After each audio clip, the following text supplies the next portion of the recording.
Om Shanti. Apakah Anda semua bahagia? Mengapa Tuhan tidak pernah menghukum orang-orang ateis? Mereka tampak hidup baik-baik saja, bahkan seringkali terlihat lebih baik daripada kita. Banyak orang tertarik pada ateisme karena hal ini.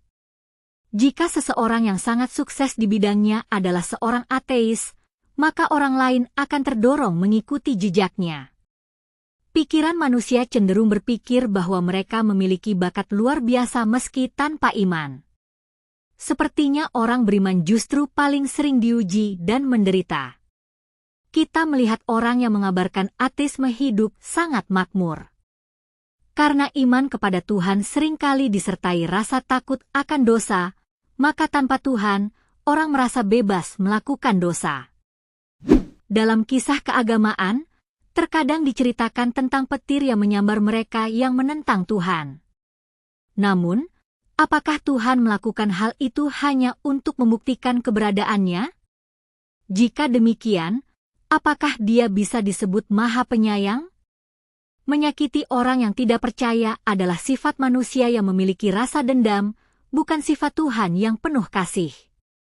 Bahkan jika Anda menghina Tuhan atau merusak tempat ibadah, hukum negaralah yang mungkin akan menghukum Anda, bukan Tuhan. Tuhan tidak menghukum siapapun karena dosa mereka, karena Dia adalah perwujudan kasih. Mengatakan bahwa Tuhan memberikan hukuman saat seseorang menderita adalah sebuah penghinaan terhadap kesuciannya. Waktu dibagi menjadi 4 era dalam Hinduisme, yaitu Satya Yuga, Treta Yuga, Dwapara Yuga, dan Kali Yuga. Di Satya Yuga, manusia sangat baik, namun kualitas mereka perlahan menurun hingga mencapai titik terendah di akhir Kali Yuga. Jika Tuhan menghukum setiap kesalahan di Kali Yuga, maka semua orang di dunia ini harus dihukum karena semua orang telah merosot. Kisah Yesus, Rama, dan Pandawa menunjukkan sifat pemaaf Tuhan yang luar biasa. Yesus mendoakan mereka yang menyakitinya di kayu salib. Inilah sifat asli Tuhan. Kita harus memahami bahwa Tuhan adalah Sang Pembebas yang mengajarkan pengampunan kepada semua jiwa yang sedang terpuruk dalam siklus waktu ini.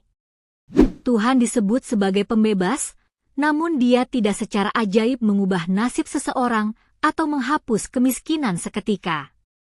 Kita harus menanggung buah dari setiap karma kita sendiri.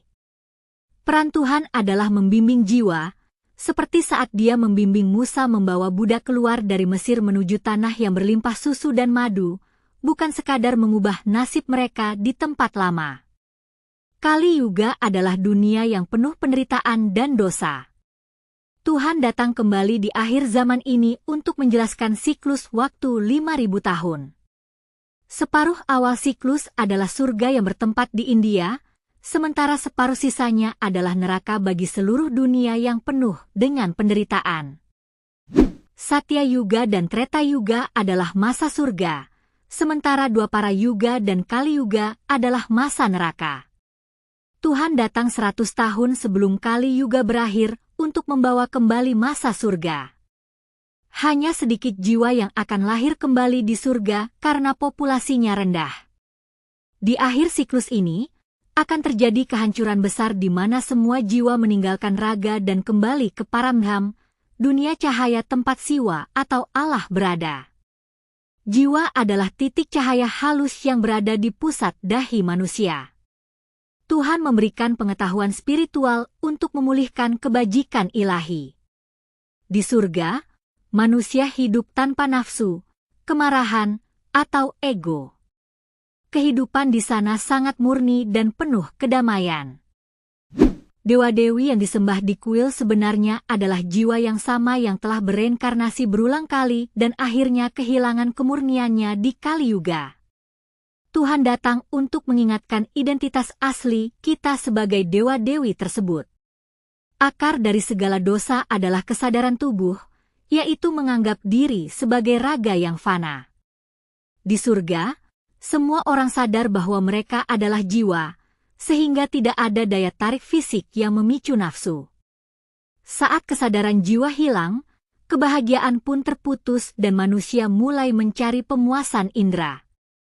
Hal ini menyebabkan manusia melakukan dosa terus-menerus hingga mencapai kondisi terburuk saat ini. Kita harus kembali menjadi sadar jiwa untuk bahagia.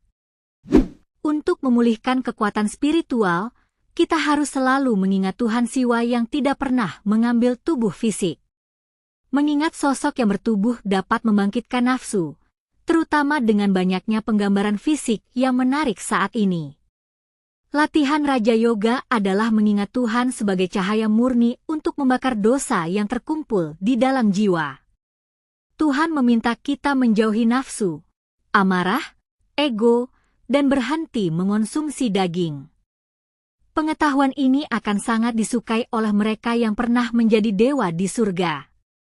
Meskipun hanya sedikit yang akan mengikutinya dari miliaran orang, inilah jalan untuk kembali ke surga. Tuhan tidak menghukum mereka yang menolak, namun mereka akan rugi sendiri. Selama kehancuran dunia, mereka yang tidak memurnikan diri akan sangat menderita. Mereka akan lahir kembali di masa neraka yang tidak terlalu parah penderitaannya.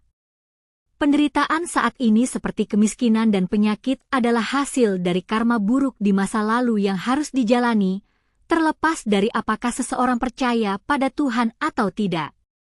Kebahagiaan ateis seringkali hanyalah sandiwara atau hasil dari sedikitnya dosa di kelahiran sebelumnya. Kekayaan dunia saat ini tidak ada apa-apanya jika dibandingkan dengan istana emas di surga. Menganggap ateis hidup baik adalah sebuah ketidaktahuan. Hidup di akhir kali yuga tanpa pengetahuan Tuhan adalah sebuah tragedi besar bagi jiwa. Keterikatan adalah penyebab utama kesedihan manusia.